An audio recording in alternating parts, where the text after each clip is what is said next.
अस्सलाम वालेकुम। अच्छा जी, हम नॉन प्रॉफिट ऑर्गेनाइजेशन टॉपिक पे थे एंड 6 क्वेश्चन जो है वो कंप्लीट हो गए थे। अब हम क्वेश्चन नंबर 7 लिख लेते हैं। Following are the receipts and payments account of Karachi Cricket Club for the year ended December 31st, 2013। ये रिसिप्ट साइट है, ये कुछ पेमेंट्स हैं।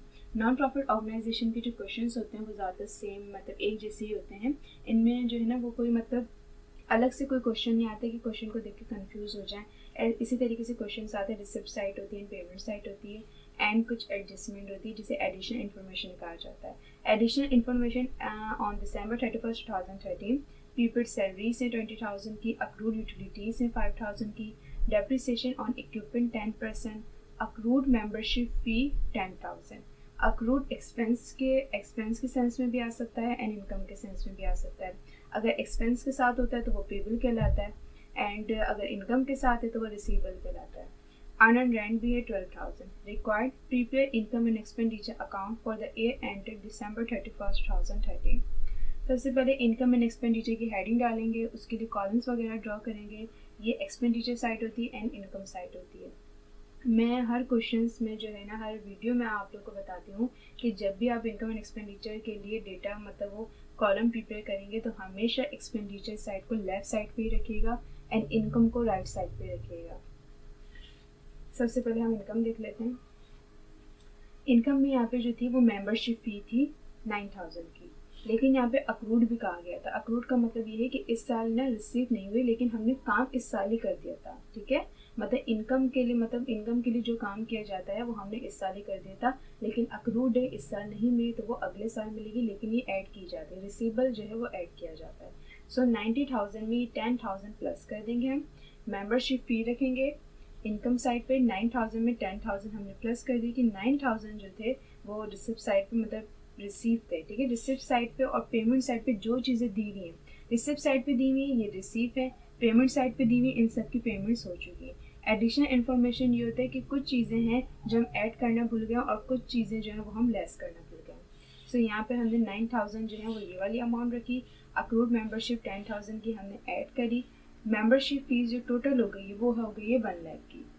इसके बाद आ जाते हैं डोनेशंस में जो कि 50,000 की है। एडिशनल इन्फॉर्मेशन में इसका जो है सिमिलर कोई अकाउंट नहीं है, जस्ट डोनेशन 50,000 की यहाँ पे शो कर दी जाएगी। इसके बाद है सब्सक्रिप्शंस, ये भी एक इनकम होती है, 1,20,000 की है।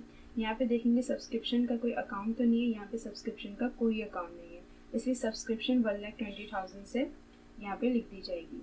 इसके बाद है रेंट रेवेन्यू 50,000 का। यहाँ पे देखेंगे कि कोई रेंट से मतलब रिलेटेड कोई अकाउंट तो नहीं है। सो यहाँ पे रेंट रेवेन्यू 50,000 का था। यहाँ पे अर्न रेंट है। अर्न रेंट ये है कि रेंट का जो है वो इस साल जो है ना टाइम नहीं आया था, अगले साल उसका टाइम था, लेकिन हमने इस साल उसको रिसीव कर लिया, तो वो अर्न मतलब वो लायबिलिटी होती है, ठीक है। अगर आप कोई काम नहीं करो और उसके पैसे आप पहले ले लो तो वो कर्जा होता है, मतलब कर्जा लेने वाली बात हो जाती है, तो इसलिए अर्न हमेशा जो है ना वो लेस होगा। तो 50,000 में हम 12,000 को माइनस करने के बाद रेंट रेवेन्यू रखेंगे। रेंट रेवेन्यू में क्या करा हमने 50,000 रेंट रेवेन्यू जो था वो रिसिप्ट साइड पे था, 12,000 का अर्न था, उसका टाइम नहीं आया था लेकिन हमने पहले ही रिसीव कर ली इसलिए वो माइनस कर देंगे। सो टोटल रेंट रेवेन्यू हो जाएगा 38,000 का। अब अगर देखा जाए तो इनकम साइड जो वो कंप्लीट हो गई है। अब हम पेमेंट साइड पर आ जाते हैं, एक्सपेंडिचर साइड पर आ जाते हैं। एक्सपेंडिचर साइड पेमेंट साइड पे सबसे पहले परचेज ऑफ इक्विपमेंट था जो कि फिक्स एसेट होता है, सो ये एक्सपेंडिचर का हिस्सा नहीं है। सैलरीज एक्सपेंस 50,000 की थी और यहाँ पे प्रीपेड सैलरीज दी हुई 20,000 की। प्रीपेड सैलरीज ये होती है कि पे का टाइम नहीं आता लेकिन हमने पहले ही पे कर दिया तो वो प्रीपेड हो जाता है। सो एक्सपेंस से प्रीपेड हमेशा माइनस किया जाएगा। सैलरीज एक्सपेंस 50,000 में से हम 20,000 माइनस करने के बाद एक्सपेंडिचर साइड पे सैलरीज एक्सपेंस लिखेंगे। सैलरीज एक्सपेंस 50,000, 20,000 की प्रीपेड थी जो कि हमने माइनस कर दी। सैलरीज एक्सपेंस टोटल हो गया है 30,000 का। इसके बाद है यूटिलिटी एक्सपेंस जो कि 20,000 है। यहाँ पे अक्रूड यूटिलिटीज थी, ठीक है, मतलब ये पेबिल है, मतलब इसका टाइम आ गया था लेकिन हमने इसको पे नहीं किया, सो ये ऐड होगा क्योंकि हमें अगले साल मतलब फौरन अगले साल जाके जो है उसको पे करना है, इसलिए हम इसको ऐड करेंगे। Utilities expense 20,000, utilities expense 20,000 and accrued utilities जो थी वो 5,000 की थी। 20,000 प्लस 5,000 टोटल यूटिलिटीज जो एक्सपेंस है वो 25,000 का।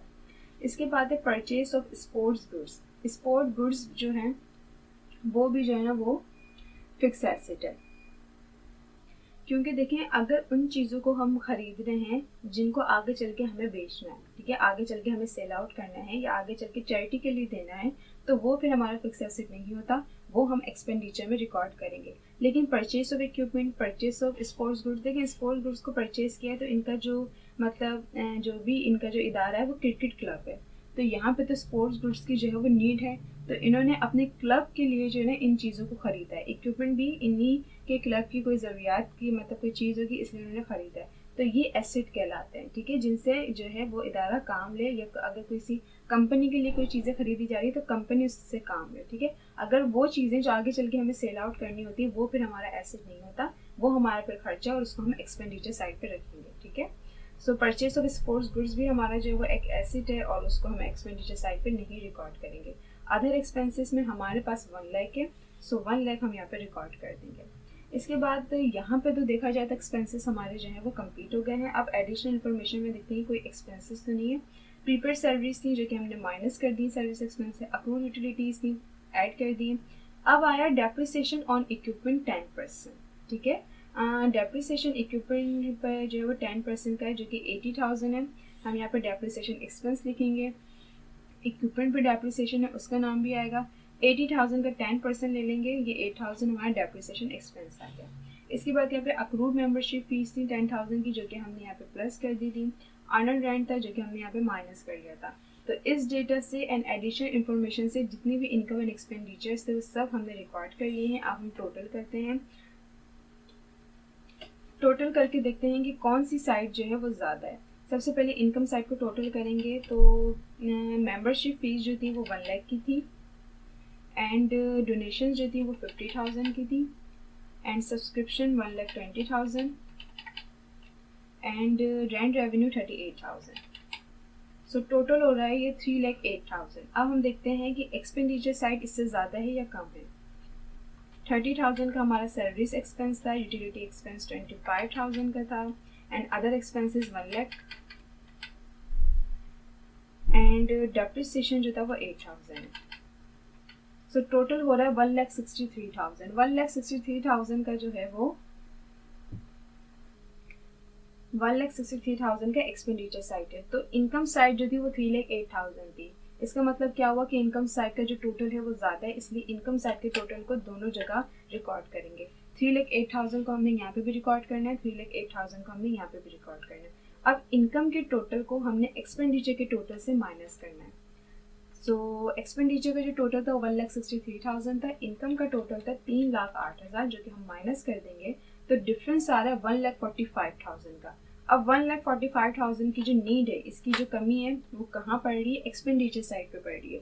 तो 1,45,000 एक्सपेंडिचर साइड पे लिख देंगे, और एक्सपेंडिचर साइड पे अगर ज़रूरत पड़ती है तो वो सरप्लस होता है, ठीक है, तो उसको सरप्लस का नाम दिया जाता है। इनकम साइड पर अगर कमी होगी तो उसको डेफिसिट का नाम दिया जाएगा। सो ज़्यादातर हम अभी जो है नॉन प्रॉफिट ऑर्गेनाइजेशन के 7 क्वेश्चन जो है वो हो गए हैं, और अभी तक हमारे पास जो है सरप्लस या डेफिसिट नहीं आया है। सरप्लस का मतलब होता है प्रॉफिट, और नॉन प्रॉफिट ऑर्गेनाइजेशन में प्रॉफिट को सरप्लस कहा जाता है। प्रॉफिट को सरप्लस का नाम दिया गया है यहाँ पर, ठीक है, क्योंकि इनकम जो है वो हमारी ज़्यादा थी और एक्सपेंडिचर हमारे कम थे। तो जब भी इनकम ज़्यादा होती है और एक्सपेंडिचर कम होते हैं तो वो प्रॉफिट ही होता है, प्रॉफिट को यहाँ पे सरप्लस कहा जाता है। 1,45,000 का यहाँ पे सरप्लस आया है, एंड क्वेश्चन नंबर 7 जो है वो आप लोगों का कंप्लीट हो गया है।